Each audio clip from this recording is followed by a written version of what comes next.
If you are a man, the chances that you have dealt with shame are very, very high, right? Shame is one of those things that is an identity killer. The voice of shame, it says that there's something uniquely wrong with you. You're disgusting, you're bad, you're gross. There's something broken about you that can't be fixed. Shame draws a conclusion over who you are. So if you've made mistakes, it says this is who you are. It's not a chapter of your life. This is a conclusion that makes you you. And shame has destroyed men for too long. I wanted to create a video to walk you through some of my journey of experiencing shame, like how shame is manifested in my life, hopefully to give you like a grid for, maybe understanding you're not alone in the shame that you felt as a man. And then also, and this is true for women too, I imagine, I actually know for a fact that a lot of women deal with shame too, but it is definitely something very prevalent with men and masculinity. And there's a lot of things in our culture that reinforces shame, toxic masculinity. It causes you to question who you are as a man and doubt yourself even more. And so it compounds some of that shame we already live with on a day-to-day basis. But I also want to give you a grid for what a healing journey might look like. In my life, I've gotten free from a lot of shame. I've gotten free from bulimia, self-hatred. I have gotten free from pornography. And a lot of those habits and a lot of the biggest pain and problems in my life have resulted because of my relationship with shame. And so if you're a man watching this, there's 100% going to be stuff that you can take away from this. It's probably going to be different than things that you've heard before from other people. And just to give you some context, I've probably met with over 5,000 life coaching clients. Myself, I've gone through hundreds of hours of counseling, coaching, therapy myself to get freedom. And I've been on a journey for over a decade to get free from shame, self-hatred, and a lot of these things that I want to discuss. This isn't just like a process that I just started that I'm like, hey, I'm going to make this video for you because I learned something that I read in a book. This has been a lifelong journey of mine. It's getting free from shame, self-hatred, and some of those things. And getting free from that has led me to be able to marry a beautiful woman that I love and be really known and seen by her. Also, it's helped me to step into a lot of creative endeavors, making a lot of money in business, selecting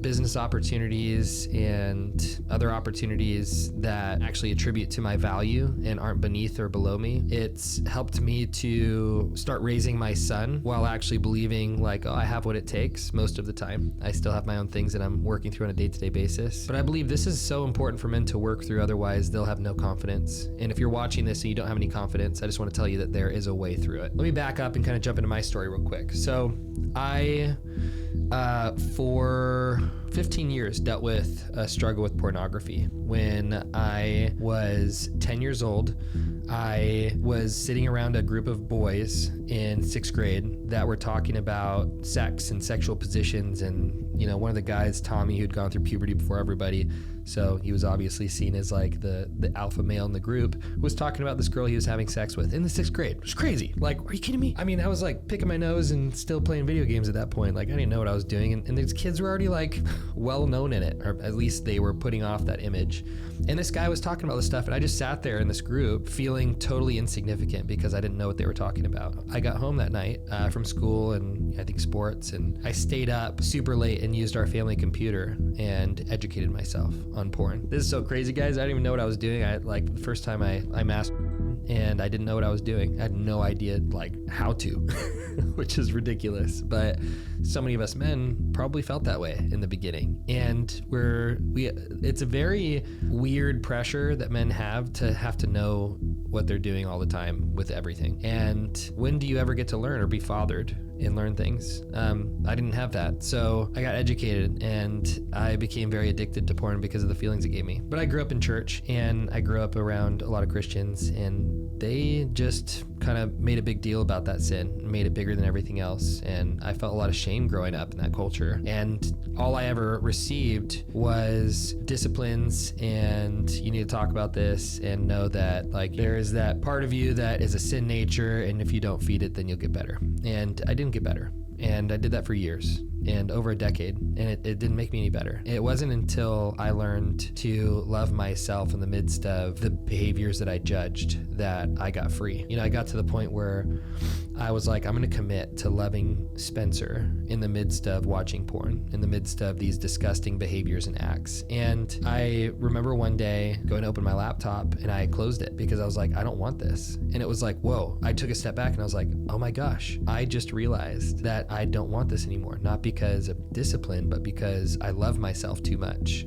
to choose this and keep violating my heart in the same way. Another journey was with bulimia. I was very overweight growing up and was made fun of for being fat. And my girlfriend of 2 years dumped me the day before Valentine's Day when I was 15 years old. And basically at that moment, I made a vow that I'm never going to be fat again, because when she ended the relationship, I blamed the chubby version of me for being rejected. I was like, oh, she rejected me just like everybody else because I was fat. And so I basically started waging war in my mind against the chubby version of myself and decided I'm never going to be fat again, because if I'm fat again, I'll be rejected. So I lost 100 pounds over the course of a little under 2 years. It was 96 pounds. And guess what? I got favor. I got attention from girls. Some girls thought I was a new kid in school. And honestly, it was addicting. I remember counting every gram of macronutrients in every meal that I ate for over 7 years. And it wasn't until senior year that I saw a buddy of mine throw up after, drinking way too much, that I realized you can make yourself throw up. And so that began a 10-year struggle with bulimia for myself. And I learned, if I eat a meal that is a cheat meal, I can throw up after it and basically erase those calories. And it wasn't until I was 21 years old that I had basically a pastor sit me down, and it was a woman pastor, and she said, I want to get to know the real Spencer. And at that point, I was such a high performer in all these different areas, and I was so good at showing these best versions of myself. And she's like, yeah, but I want to know the Spencer nobody else sees. Is there anything that you're so scared of people knowing? And I remember shaking violently before I told her about my porn struggle and about me struggling with bulimia. And she loved me. She didn't judge me. And it started a journey for myself. And I had to learn too, through therapy and through counseling, to love the man in the mirror. So there's something that society, even Christian society, tells us, which is that we're to hate the person in the mirror. If we hate the parts of ourselves that we don't like enough, then they will evaporate. That's what shame wants to lead you to believe. And that's why we form a friendship with shame. So many of us, shame is actually an ally. A lot of high performers are running away from the versions of themselves that they hate and believe are shameful. It's the big root of all of their discipline. What happens is you get to this point where you just don't love yourself at all. And you don't have real confidence because you don't like yourself. And you realize that the life that you've built is in reaction to the parts of yourself that you hate. You've also formed a great friendship with shame because shame has actually gotten you all of this success, quote unquote, externally. Here's the big bummer about that, is anything that you utilize in order to get a result, you have to continue to utilize it the same or greater measure in order to sustain that result. And so many high performers are actually just running away from their own shame. What if there was a way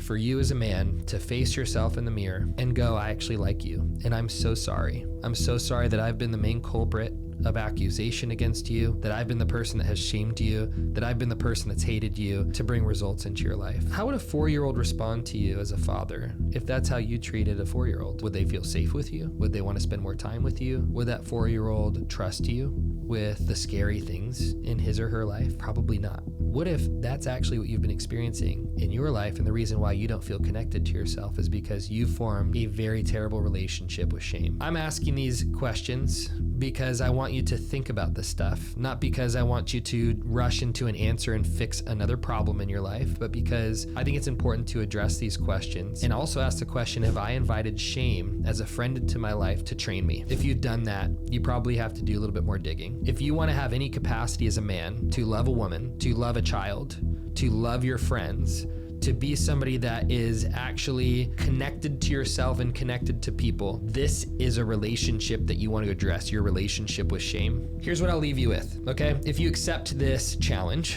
and you accept this curiosity in your life, I would say do some journaling after this video. Write down a list of all the versions of yourself that you've decided you never want to be ever again, or the versions of yourself that you've been working so hard to avoid your entire life. Versions that you believe mom and dad wouldn't accept you, versions that you believe would be rejected or abandoned, versions of you that you believe wouldn't be attractive or sexy to the opposite sex, versions of you that you would never be able to love yourself. Write down all those versions. For me, it was Spencer that partied. It was Spencer that had a struggle with bulimia, Spencer that struggled with porn, religious Spencer when he found God and started Bible thumping people and preaching at people. Those are all the versions that I hated the most.